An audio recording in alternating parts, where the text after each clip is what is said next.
Bonjour à tous. Nous allons essayer de comprendre ensemble la notion de variable sur Scratch. Alors, j'ai écrit tuto numéro 1 puisque vous aurez ensuite un tuto numéro 2 qui vous expliquera pourquoi on en vient à utiliser parfois plusieurs variables dans un même script. Une variable, qu'est-ce que c'est sur Scratch? Eh bien, c'est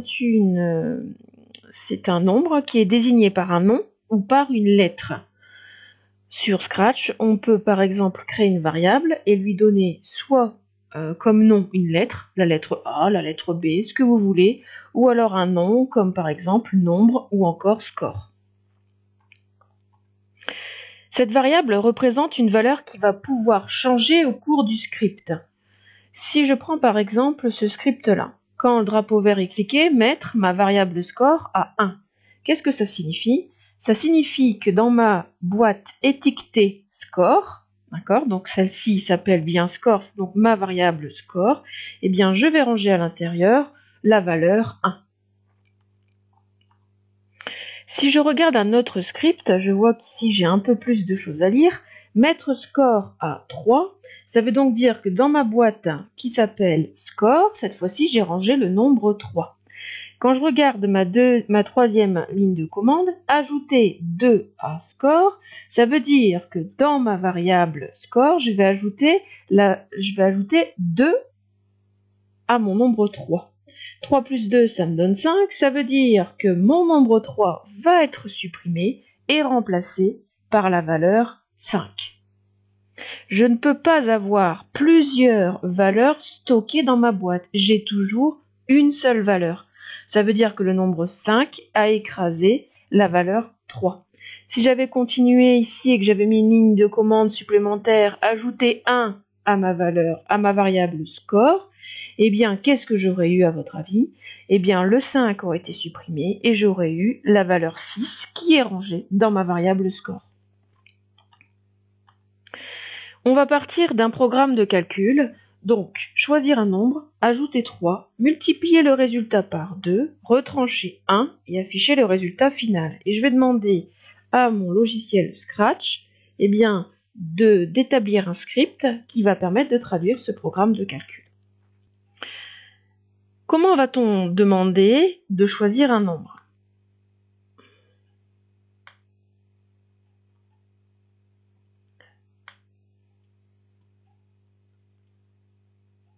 Alors, nous allons donc aller dans Capteur.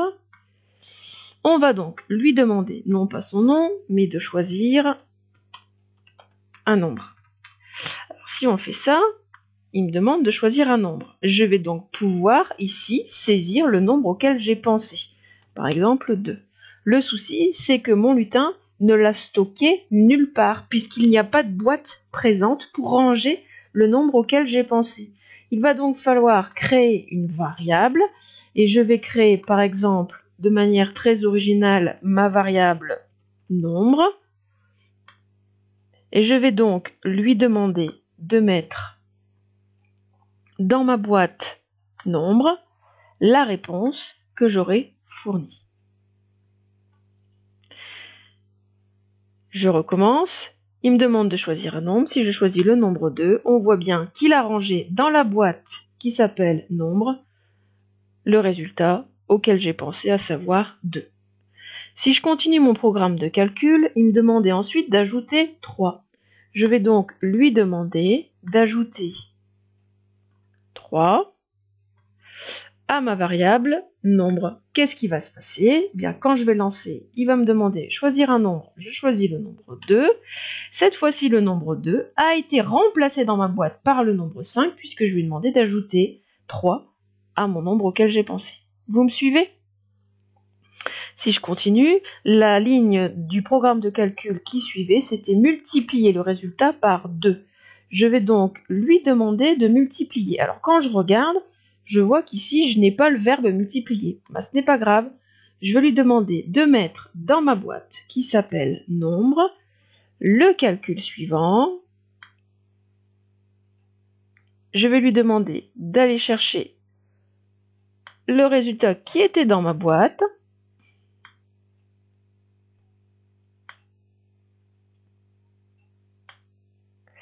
Et je vais lui demander de multiplier tout ça par 2, puisque c'est dans mon programme de calcul.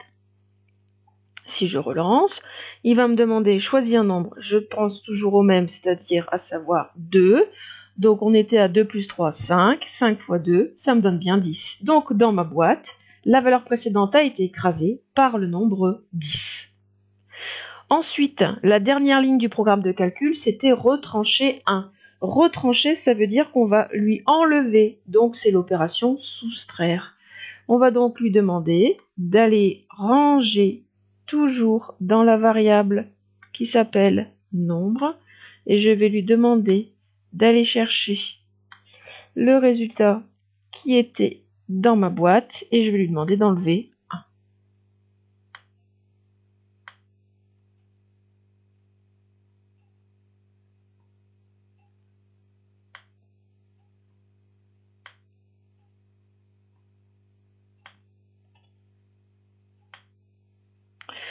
Si je fais le calcul, 10 moins 1, ça va me donner 9, on vérifie. Il me demande choisis un nombre, je choisis toujours 2, il a donc rangé le résultat 9.